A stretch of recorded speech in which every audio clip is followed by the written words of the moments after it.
and welcome to my brand new channel. It's not brand new, it's a couple weeks. Still new, right? I mean, it's still like, it's new, but it's, you know, yeah, I'm developing it. Boop, boop, bop, bop, bop, bop, bop. Anyways, so, oh, I wanted to talk about, I guess, I'm gonna take off my glasses. Okay. So I find the lighting that reflects off of my lenses to be really distracting. Not that I watch myself because that would be narcissistic.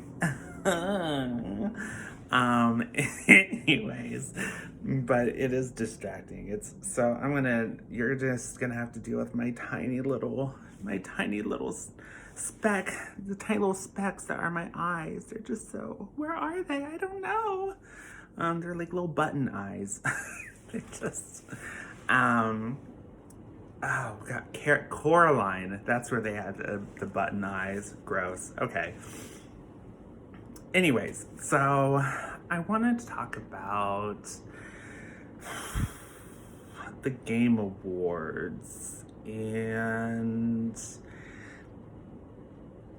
why they even exist. Because I have no idea, and I've been thinking it, like I've been analyzing it, my own little brain over and over and over again. Like, okay, so why do these things, exist? Like, why? And I can't quite figure it out. Every major game news outlet and even YouTube or whatever, they put out their top 10 list, their whatever list, and they've done that forever. So why the Game Awards? I don't know. I've never actually watched the Game Awards. I don't watch award shows for the most part because I find them to be pretty elitist, and I just don't like watching, elitists like rub shoulders with other elitists and smack each other on the butt. Like, hey, guy, good job this year. Like, that's not, not really, like that's not really my scene. So I don't watch them.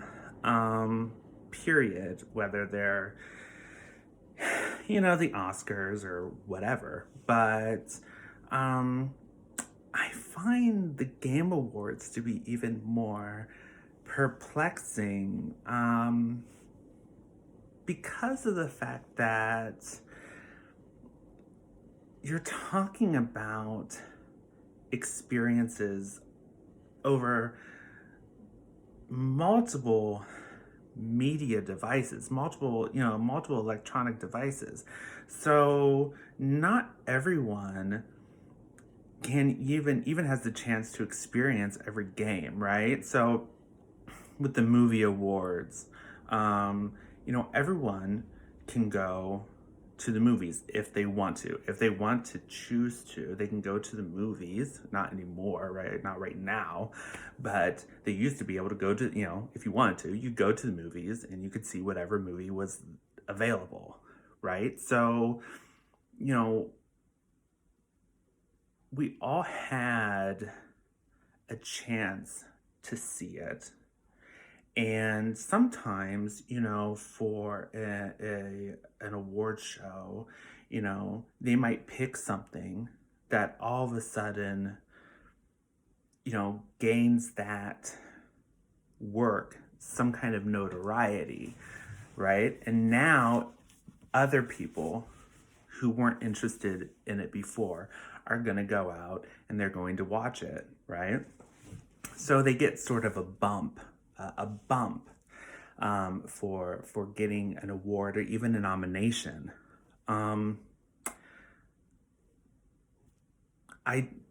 don't see that for the Game Awards. Like, I don't, I don't see people going, oh, I'm gonna grab, a I'm a PlayStation. I mainly play on the PlayStation, but I'm gonna grab a Nintendo Switch so I can play Animal Crossing because it was, listed, on as best video game of the year for the Game Awards. I don't see that happening. The people that have bought the game or buying the game or whatever, they're not getting any sort of, no, at least in my eyes, in my mind, these games aren't getting any sort of notoriety or bump from these awards.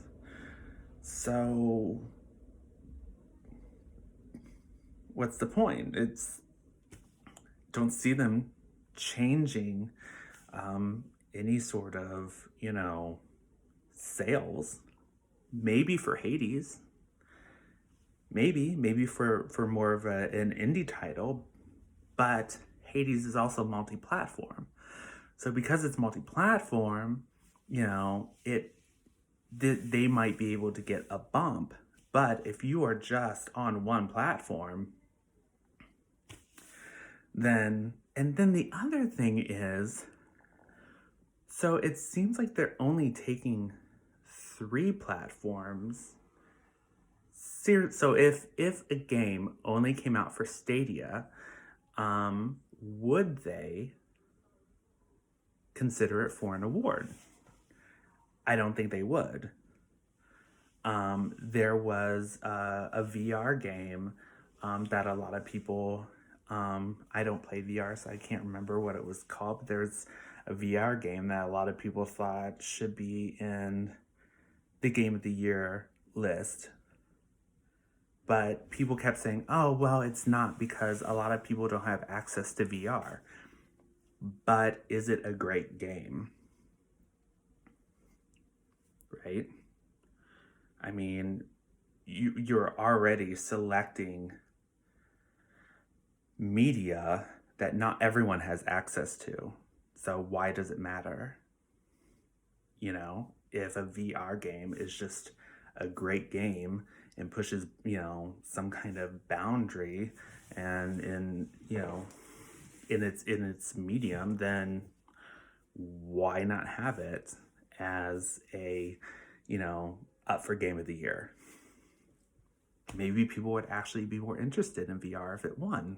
I doubt it. I think it's still really early and you still have to, shovel a lot of money towards getting a decent VR setup. But, you never know, right? I mean, maybe. So I don't know. I just don't get it. I don't get it. I don't really understand it. The other thing is, it's like, oh, the announcements. It's basically, it's basically a show that, people watch for the announcements. I don't think anyone watches it for the actual awards. People watch it for the announcements. And how many announcements by the end of the year are going to come out that are really going to be that compelling? They're saving, I've never found, and besides Joker coming to Smash Brothers was pretty awesome. There might have been a couple of others. So I do look up the announcements afterwards, but other than that, and then do we really need an award show then? Or is this just like a really poopy, version of E3? You know what I mean? I feel like the identity is conflicted and its purpose is not purposeful. So it's just not, I won't be watching it, but I never do. So it doesn't really matter. So, oh well. If you enjoy it, peace be with you, my brother, my sister. And also, if you liked what you watched, then show me some love. And if you didn't, well, I'm just glad you watched. So thank you for tuning into my ramblings. All right. Have a good day. Stay safe. Bye.